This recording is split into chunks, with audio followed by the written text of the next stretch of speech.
अभी अभी तो आई हो, अभी अभी हार गई मुझे तेरी जुदाई, रस गई ये तू आया कहाँ जाएगा तू, ये दिल की বলিউডের ইতিহাসে এমন কিছু অভিনেতা আছেন যারা শুধুমাত্র অভিনয় নয়, নিজেদের আলাদা স্টাইলের জন্য আজও স্মরণীয়।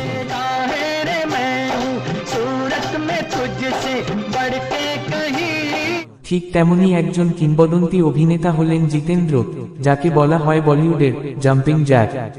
জিতেন্দ্রের আসল নাম রবি কাপুর।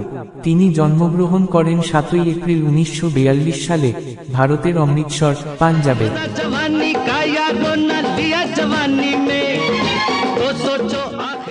তার পরিবার ছিল মধ্যবিত্ত এবং তারা মূলত কৃত্রিম গয়না ব্যবসার সঙ্গে যুক্ত ছিলেন। ছোটবেলা থেকেই জিতেন্দ্র সিনেমার প্রতি আকৃষ্ট ছিলেন। পড়াশোনার পাশাপাশি তিনি প্রায়ই ফিল্ম সেটে যেতেন, কারণ তার পরিবারের গয়নার ব্যবসার কারণে অনেক তারকাদের সঙ্গে যোগাযোগ ছিল। 1967 সালে মুক্তিপ্রাপ্ত ফর্জ সিনেমা তার জীবনের মোড় ঘুরিয়ে দেয়। मालूम कर लीजिए ना। खैर मुश्किल तो नहीं है, लेकिन पता लग जाने पर मुलाकात तो करोगे ना? हाँ हाँ क्यों नहीं, पता मालूम कर लोगे तो मुलाकात जरूर होगी। এই ছবিতে তার নাচ এবং অভিনয় দর্শকদের মন জয় করে নেয়। সাদা পোশাক, দ্রুত নাচ আর এনার্জেটিক স্টাইল, এই সবকিছু মিলিয়ে জন্ম নেয় বলিউডের নতুন তারকা। 1970 ও 1980 এর দশকে জিতেন্দ্র একের পর এক সুপারহিট ছবি উপহার দেন। আদমি খিলৌনা হ্যায়। अभी अभी तुम्हारी भाभी ने जो कुछ कहा तुम्हें बुरा लगा ना? मुझे भी, लेकिन भैया छोटी छोटी बातों पर ध्यान नहीं देते। स्वर्ग से सुंदर। तुम अरे क्या हुआ, अभी तो घर से खुशी खुशी गए थे तो अचानक ही चिल्लाना क्यों? तबीयत तो हाँ तबीयत ठीक है मेरी। एक ही फूल।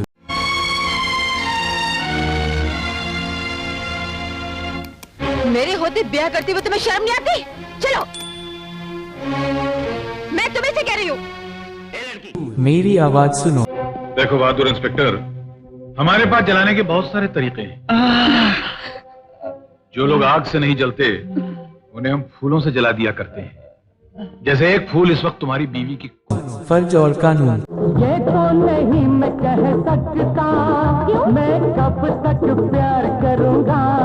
এছাড়া তিনি অসংখ্য সিনেমায় অভিনয় করেছেন, যেমন বলিদান, জैसे को तेसा, हकीकत, दिलदार, जुदाई, मुलजिम, रंग, औलाद, আরো অনেক সিনেমা।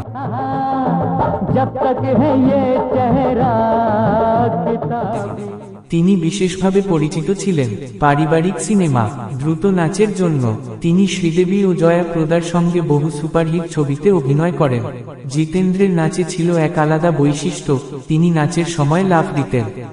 এই স্টাইলই তাকে এনে দেয় জাম্পিং জ্যাক অব বলিউড উপাধি।